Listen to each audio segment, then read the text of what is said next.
জানাজার পরে দাফন পর্যন্ত থাকলে আর কিরাত, দাফন পর্যন্ত থাকা এটা হলো সোয়াব। মাটি দেওয়ানো, সবাই মিলে মাটি দেওয়ার দরকার নাই। মাটি তো 5-7 জন যারা কবরের পাশে আছে ওরা দিলেই চলে। এখন আমি বলি যে না, আমি একটু মাটি দিয়ে আসি, না মাটি দিলে এক কিরাতে সোয়াবের বলে নাই।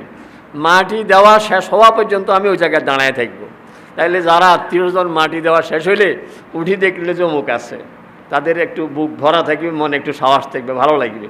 কিন্তু সব চলে গেছে, উঠে দেখবে হায় কেউ নাই, তাহলে ওদের মনটা একটু ছোট হয়ে যাবে। এই জন্য মাটি দেওয়া জরুরি নয়। এখন মাটি দেওয়া জরুরি মনে করার কারণে এখন হইতে হইতে কি হয়েছে, বলে যে হুজুর মাটি দেবেননি, তো আমার জন্য টুকরিতে করে মাটি নিয়ে আসে। তা আমি এখান থেকে 3 মুঠ বানাইয়া